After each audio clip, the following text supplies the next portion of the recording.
A melhor coisa que aconteceu na minha vida foi ter um encontro com Jesus. Ah, como eu queria que aquele encontro fosse eterno. É por isso que eu vivo falando sobre a volta de Jesus. A esperança do retorno do meu Salvador é a motivação da minha alma. Eu espero que você também esteja preparado para esse dia, quando a eternidade der os seus primeiros passos.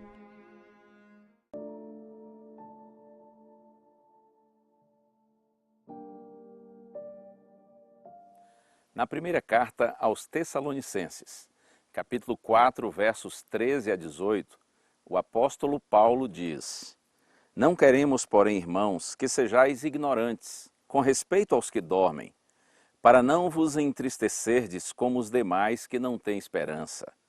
Pois se cremos que Jesus morreu e ressuscitou, assim também Deus, mediante Jesus, trará em sua companhia os que dormem. Ora, ainda vos declaramos por palavra do Senhor isto: nós, os vivos, os que ficarmos até a vinda do Senhor, de modo algum precederemos os que dormem. Porque o Senhor mesmo, dada a sua palavra de ordem, ouvida a voz do arcanjo e ressoada a trombeta de Deus, descerá dos céus, e os mortos em Cristo ressuscitarão primeiro. Depois nós, os vivos, os que ficarmos, seremos arrebatados juntamente com eles, entre nuvens, para o encontro do Senhor nos ares, e assim estaremos para sempre com o Senhor. Consolai-vos, pois, uns aos outros com estas palavras. E você? Você acredita que Jesus um dia voltará a essa terra, virá a segunda vez a este mundo? E se ele vem, como será esse retorno? Será discreto, invisível, imperceptível, ou Jesus vem de maneira gloriosa e totalmente visível? O apóstolo Paulo, ele amava pensar, escrever e pregar sobre esse tema. Paulo tinha total convicção de que Cristo vem e vem de maneira grandiosa. Quando escreveu, inclusive, esta carta aos Tessalonicenses, Paulo imaginava a possibilidade de Cristo retornar ainda nos seus dias. Esse é um texto fabuloso. Esse é um texto que tem trazido esperança aos filhinhos de Deus ao longo de todos os séculos da era cristã. Ele começa o texto que nós lemos dizendo que nós não devemos ser ignorantes em relação aos que dormem. Ou seja, nós precisamos entender que aqueles que já morreram, o dormir aqui é apenas uma expressão branda, é apenas um eufemismo que muitas vezes os autores bíblicos usam para se referirem àqueles que já morreram, pelo fato de estarem inconscientes. A morte é um estado, segundo a Bíblia, de completa inconsciência, como eu já lhe disse. Mas Paulo diz que aqueles que já dormiram, que já faleceram, nós não precisamos ficar desesperados em relação a esses nossos queridos. Porque se nós cremos que Jesus morreu e ressuscitou, assim também, diz Paulo, aqueles que morreram em Cristo, com Cristo ressuscitarão. Morrem em Cristo todos os que vivem com Cristo. E segundo a promessa do Senhor, esses seus filhinhos todos um dia, quando Cristo voltar em glória e majestade para buscar a sua igreja, antes mesmo dos justos vivos serem transformados, os que morreram em Cristo serão ressuscitados. E aí, conforme está escrito aqui, nós nos uniremos a eles e juntos subiremos para o encontro com o Senhor nos ares. E então nós estaremos para sempre com o Senhor.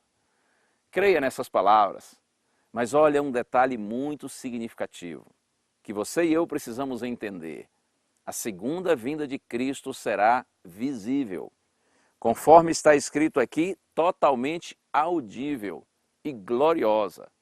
A segunda vinda de Cristo a essa terra será o maior e mais extraordinário evento de toda a história. Essa é a nossa bendita esperança. Preciso lhe advertir quanto a uma doutrina não bíblica, chamada de arrebatamento secreto. Esse ensino se popularizou no século XX, no meio evangélico, a partir de uma série intitulada Deixados para Trás, de Tim LaHaye e Jerry Jenkins.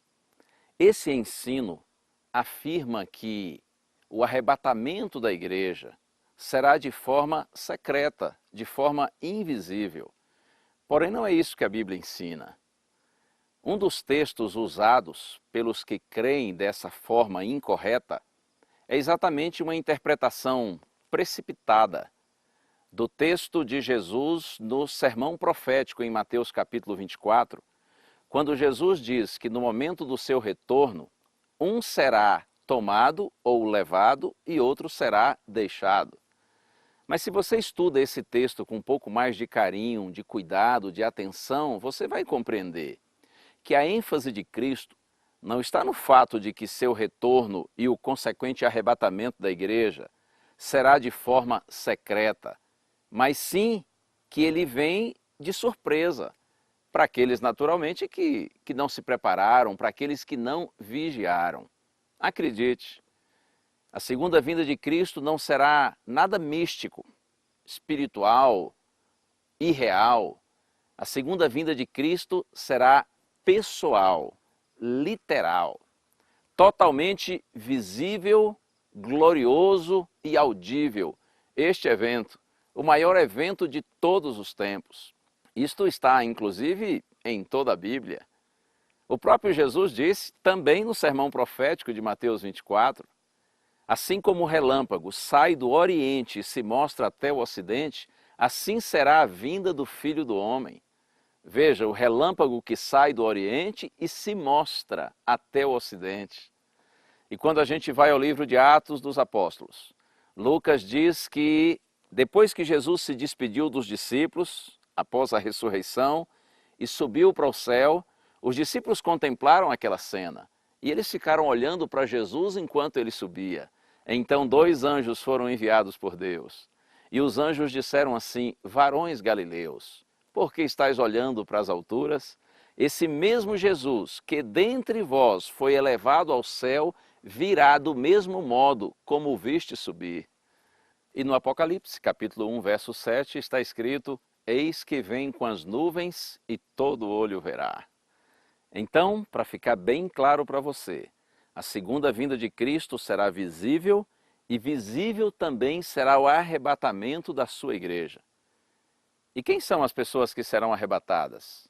Conforme o texto que nós lemos de Paulo, os que morreram em Cristo, ressuscitados nesse momento, e também os justos que estiverem vivos. Nós nos uniremos a eles e juntos subiremos para o encontro com o Senhor nos ares. Quando Jesus virá em glória para buscar o seu povo, para arrebatar a sua igreja, você sabe? Se você não sabe, gostaria que eu lhe desse essa informação? Acredite, eu gostaria muito de lhe informar, mas eu também não sei. Em realidade, nenhum homem sabe. Isto não foi revelado a ninguém. O que a gente pode ter plena certeza é de que ele virá.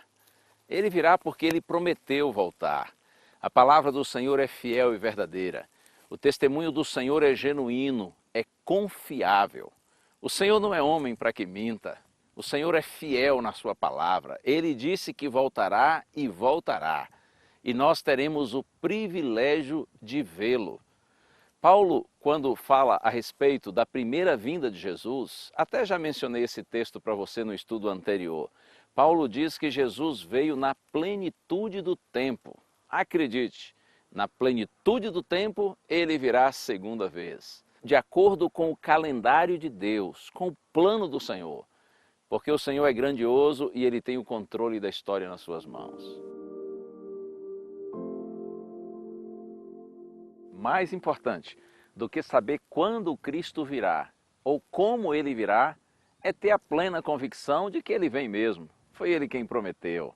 É lógico que compreender de forma correta a doutrina em relação à maneira como será a manifestação de Cristo, isto tem muito valor, até para nós não sermos enganados. Mas lembre-se disso, mais importante é saber que ele vem mesmo e é ele mesmo quem vem. É o noivo que está vindo buscar a sua noiva. Será muito maravilhoso esse dia do encontro de Cristo com a sua igreja.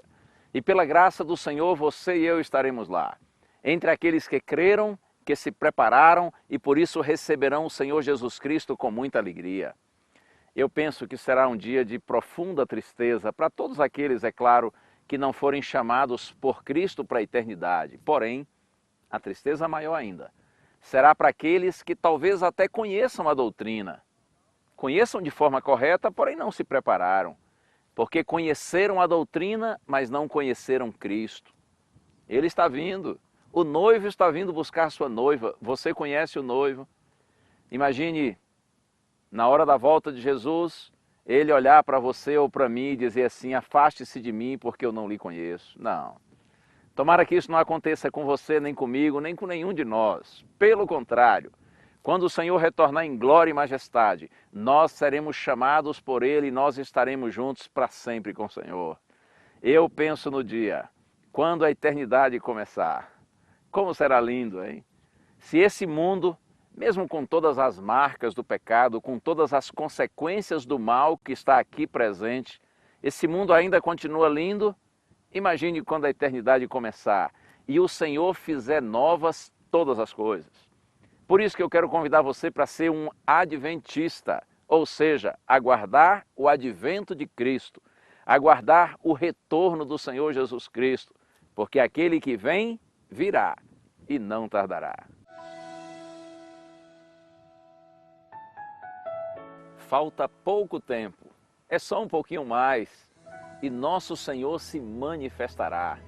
Como diz o profeta Malaquias, para vós que temeis o meu nome, nascerá o sol da justiça, trazendo salvação nas suas asas.